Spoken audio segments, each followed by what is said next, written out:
많은 남성분들이 특정 연령, 특히 50세를 넘기면서부터 신체의 변화를 느끼기 시작합니다. 그리고 그와 함께 때로는 말 못할 고민들이 생겨나죠. 특히 전립선 건강과 자가 자극과 같은 개인적인 습관에 관한 질문들입니다. 이는 자연스러운 염려이며 종종 부끄러움이나 명확한 정보 부족으로 인해 가려지곤 합니다. 이토록 개인적인 습관이 과연 내 전립선에 좋든 나쁘든 영향을 미칠 수 있을까요? 오늘 저는 이 주제에 대해 금기 없이 그러나 과학적 근거와 단연간의 경험을 바탕으로 진지하고 명확하게 이야기 나누고 싶습니다. 끝까지 저와 함께해 주십시오. 이를 이해하는 것이 여러분의 건강과 평안의 중요한 열쇠가 될 수 있기 때문입니다. 먼저 이 작지만 중요한 셈, 전립선에 대해 기억을 되살려 보겠습니다. 젊었을 때 호두알 크기를 상상하시면 됩니다. 방광 바로 아래, 직장 앞에 위치해 있죠. 주요 기능은 생식과 관련되어 정자를 운반하는 액체의 일부를 생산합니다. 세월이 흐르면서 이 샘의 크기가 커지는 것은 매우 흔한, 거의 일반적인 현상이라고 할 수 있습니다. 이를 양성 전립선 비대증 또는 HPV라고 부릅니다. 암은 아니지만 이 비대해진 전립선이 방광에서 외부로 소변을 운반하는 관인 요도를 압박하여 소변을 보기 시작하기 어렵거나 소변 줄기가 약해지거나 특히 밤에 자주 소변을 봐야 하는 등 불편한 배뇨 증상을 유발할 수 있습니다. 많은 연세 드신 남성분들이 잘 알고 계시는 상황이죠. 이러한 상황에서 항상 공개적으로 이야기되지는 않는 자가 자극과 같은 습관이 우리 전립선 건강에 어떤 영향을 미치는지, 특히 이미 전립선 질환 병력이 있는 경우라면 더욱 궁금해하는 것은 논리적이고 매우 인간적인 일입니다. 전립선에 대해 본격적으로 이야기하기 전에 자가 자극은 자연스럽고 대부분의 경우 건강한 행위이며 특히 중년 이후에 더욱 그렇다는 점을 강조하고 싶습니다. 심리적 관점에서 이러한 자기 탐색은 모든 연령대에서 필수적인 우리 자신의 몸과 건강하고 긍정적인 관계를 유지하는 데 도움이 될 수 있습니다. 자극하는 동안 우리 몸은 천연 진통제 역할을 하고 불안을 줄이며 기분을 개선하고 전반적인 행복감을 생성하는 데 도움이 되는 훌륭한 호르몬인 엔도르핀을 방출합니다. 처음에는 다소 수줍어하며 이러한 습관이 외로움을 이겨내거나 가벼운 우울 증상을 퇴치하는데 어떻게 도움이 되었는지 고백하는 환자분들도 계셨습니다. 이는 파트너 없이 자신과 친밀한 관계를 맺을 수 있게 해주기 때문이며 삶의 여러 상황으로 인해 혼자인 경우 특히 중요합니다. 성학 분야의 다양한 연구에 따르면 이러한 습관은 신체 변화나 파트너와의 성활동 감소와 관련된 자존감 문제 예방, 자신의 성에 대한 인식 개선 등 노년층에게 추가적인 이점이 있다고 합니다. 특히 우리 남성들의 경우 자가 자극은 생식기 부위의 적절한 혈액순환을 유지하는 데 도움이 됩니다. 이렇게 생각해 보십시오. 해당 부위를 자극하면 조직의 산소 공급이 촉진됩니다. 좋은 산소 공급은 모든 기관의 건강에 필수적이며 생식계도 예외는 아닙니다. 이는 실제로 특정 건강 문제 예방에 기여할 수 있습니다. 또한 규칙적인 자극은 발기부전과 같은 특정 성기능 장애의 출현이나 악화를 예방하는 데 도움이 될 수 있습니다. 혼자든 파트너와 함께든 적당하고 의식적인 성활동을 유지함으로써 성조직의 기능과 감도를 보존할 수 있으며 이는 만족감과 전반적인 건강에 기여합니다. 이제 핵심 질문인 전립선에 초점을 맞춰 보겠습니다. 의학적 수준에서 잦은 사정이 전립선 건강에 이로울 수 있음을 시사하는 연구들이 있습니다. 예를 들어 한 유명 대학에서 수행한 잘 알려진 분석에 따르면 규칙적으로 사정하는 50세 이상 남성은 특정 유형의 전립선암을 포함한 심각한 전립선 문제 발생 위험이 더 낮았습니다.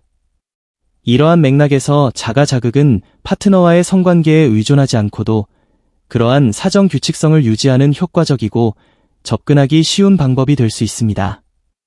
이러한 잠재적 이점 뒤에 숨겨진 메커니즘은 무엇일까요?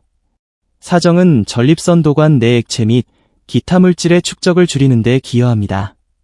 일종의 청소 또는 배수 시스템으로 생각하십시오. 오래된 정자, 탈락된 세포, 잠재적인 감염이 있는 경우 작은 석회와 또는 박테리아를 포함할 수 있는 이러한 액체가 축적되어 배출되지 않으면 이론적으로 해당 부위의 감염, 염증 및 우열 위험을 증가시킬 수 있습니다. 이는 결국 추가적인 불편함과 문제로 이어질 수 있습니다. 저명한 비뇨기과 학술지에 발표된 또 다른 연구에 따르면 일주일에 2-3회 빈도로 사정하는 노인 남성은 전립선 비대와 관련된 배뇨 불편을 덜 경험했습니다. 이는 사정이 전립선의 긴장을 완화하고 그렇지 않으면 축적될 이러한 화합물의 배출을 촉진하기 때문일 것입니다. 가벼운 HPV를 앓고 있던 68세의 환자분을 예로 들면 항상 감독하에 다른 합병증을 배제한 후 이 측면에서 더 규칙적인 생활을 채택했을 때 소변 흐름이 개선되고 절박뇨가 줄어드는 것을 발견했습니다. 환자분 성함은 가명으로 김철수 씨라고 하겠습니다. 그러나 균형 잡힌 시각을 유지하는 것이 중요합니다. 자가 자극을 전립선 문제에 대한 기적적인 치료법으로 여겨서는 안 됩니다. 오히려 필수적인 다른 건강관리를 보완할 수 있는 습관입니다. 이 습관을 실천하기로 결정했다면 다른 건강한 습관과 결합하는 것이 중요합니다.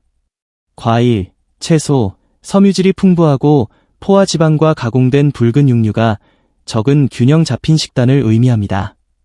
적절한 체중을 유지하는 것도 또 다른 기둥이며 잘 알려진 케겔 운동과 같이 골반 부위를 강화하는 특정 운동을 하는 것도 마찬가지입니다.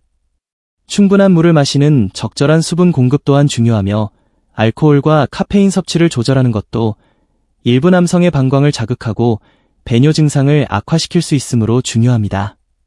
하지만 각 사례는 고유하며 이는 제가 반복해서 강조하는 부분입니다.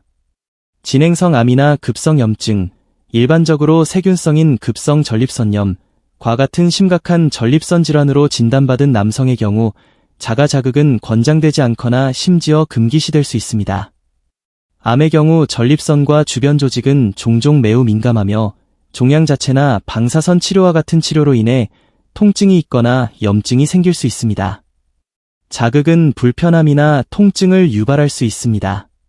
발열과 전신 불편감을 동반하는 급성 전립선염의 경우 조작은 이론적으로 염증을 악화시키거나 감염 확산에 기여할 수도 있습니다. 중요한 실제 참고사항, PSA, 전립선 특이 항원, 검사를 받을 예정이라면 검사 전 48시간 동안 사정을 피하는 것이 좋습니다.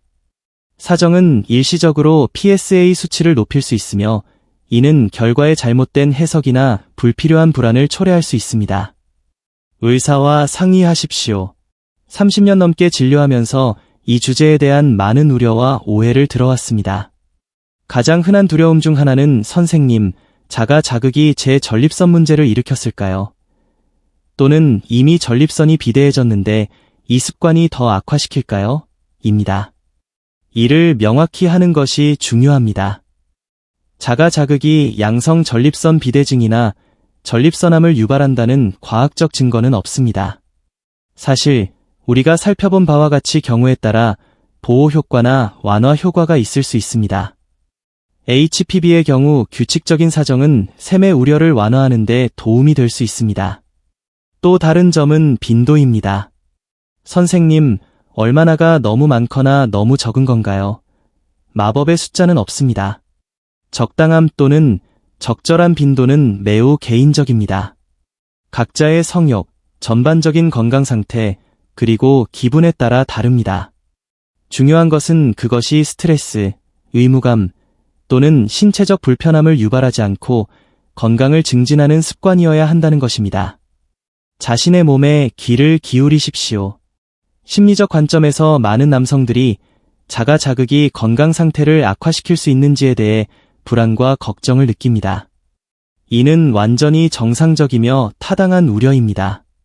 이러한 두려움을 해결하기 위해 전문가들은 자가 자극을 부정적인 낙인이나 죄책감과 연관시키기보다는 자기관리의 한 형태로 자신을 알고 즐거움과 행복을 추구하는 방법으로 접근할 것을 권장합니다. 균형 잡힌 마음가짐을 유지하고 모든 형태의 성이 인간 건강의 기본적 부분임을 이해하면 자신의 몸과 더 건강한 관계를 맺을 수 있습니다. 그리고 물론 우리 개인 관리의 모든 측면과 마찬가지로 적절한 위생은 간접적으로 해당 부위에 영향을 미칠 수 있는 감염을 예방하는 데 필수적입니다. 요약하자면, 그리고 이 점을 매우 강조하고 싶은데, 전문의, 즉 비뇨기과 의사나 신뢰하는 주치의와의 상담이 무엇보다 중요합니다. 구체적인 의문점을 해결하고 근거 없는 두려움을 완화하며 개인 맞춤형 지침을 제공하는 데 도움이 될 수 있습니다. 파트너가 있다면 성적 필요, 우려 사항 및 습관에 대한 열린 의사소통은 친밀감과 상호 이해를 강화할 수도 있습니다. 정보와 책임을 가지고 접근할 때 자가 자극은 50세 이상 남성에게 건강한 습관이 될 수 있으며 질병의 급성기에 있거나 특정 치료로 인해 금기시되지 않는 한경미하거나 잘 조절되는 전립선 문제를 가진 남성에게도 마찬가지입니다. 자가 자극이든 파트너와 함께든 적당하고 의식적인 성활동을 유지하는 것은 정신적, 신체적 건강에 유익할 수 있습니다. 이는 자신의 몸과 다시 연결되는 방법이며 우리가 탐구한 바와 같이 많은 경우 전립선 건강에 긍정적인 영향을 미칠 수 있습니다. 항상 환자분들께 말씀드리듯이 각 개인은 하나의 세계이며 이러한 주제에 대해 의료 전문가와 공개적으로 이야기하는 것이 이상적입니다. 우리는 각자의 특정 상태에 따라 여러분을 안내하기 위해 여기에 있습니다. 성생활은 모든 연령대에서 건강에 중요한 측면이며 정보에 입각하고 건강한 방식으로 이를 돌보는 것은 자신 및 삶과 연결된 상태를 유지하는 한 가지 방법입니다. 오늘 이 대화가 종종 그림자 속에 가려져 있던 주제에 대해 빛을 비추었기를 진심으로 바랍니다.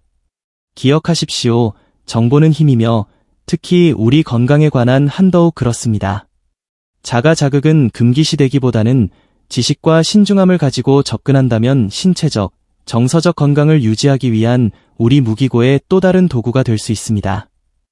여러분의 생각이나 질문을 댓글로 공유해 주시면 주에 깊게 읽겠습니다.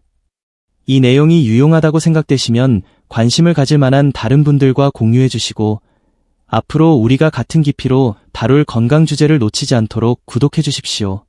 전립선을 돌보는 것은 삶의 질을 돌보는 것입니다. 안녕히 계십시오. 다음 시간에 뵙겠습니다.